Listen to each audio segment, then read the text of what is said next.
কুকুর মানুষকে শিক্ষা দিচ্ছে, মানুষকে কাজ শেখাচ্ছে, কোনটা ভালো কাজ কোনটা খারাপ কাজ এটা মানুষকে বুঝিয়ে দিচ্ছে।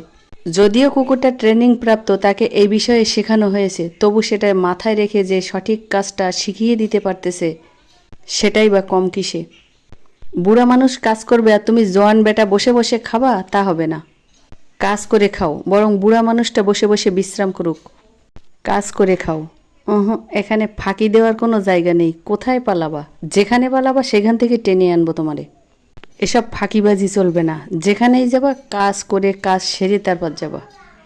কাজ কর বেটা, কাজ কর। কাজ শেষ না হওয়া পর্যন্ত দরজা বন্ধ করে রাখবো। কাজ কর। কাজ আবার করবি না, তোকে কাজ করিয়ে ছাড়বো। একদম চুপচাপ কাজ করে যা, নইলে তোর খবর আছে বেটা, ফাঁকিবাজ। কুকুরের এই পারদর্শিতা, কুকুরের এই বিবেচনা সত্যিই প্রশংসনীয়। ভিডিওটি ভালো লাগলে শেয়ার করে দিবেন।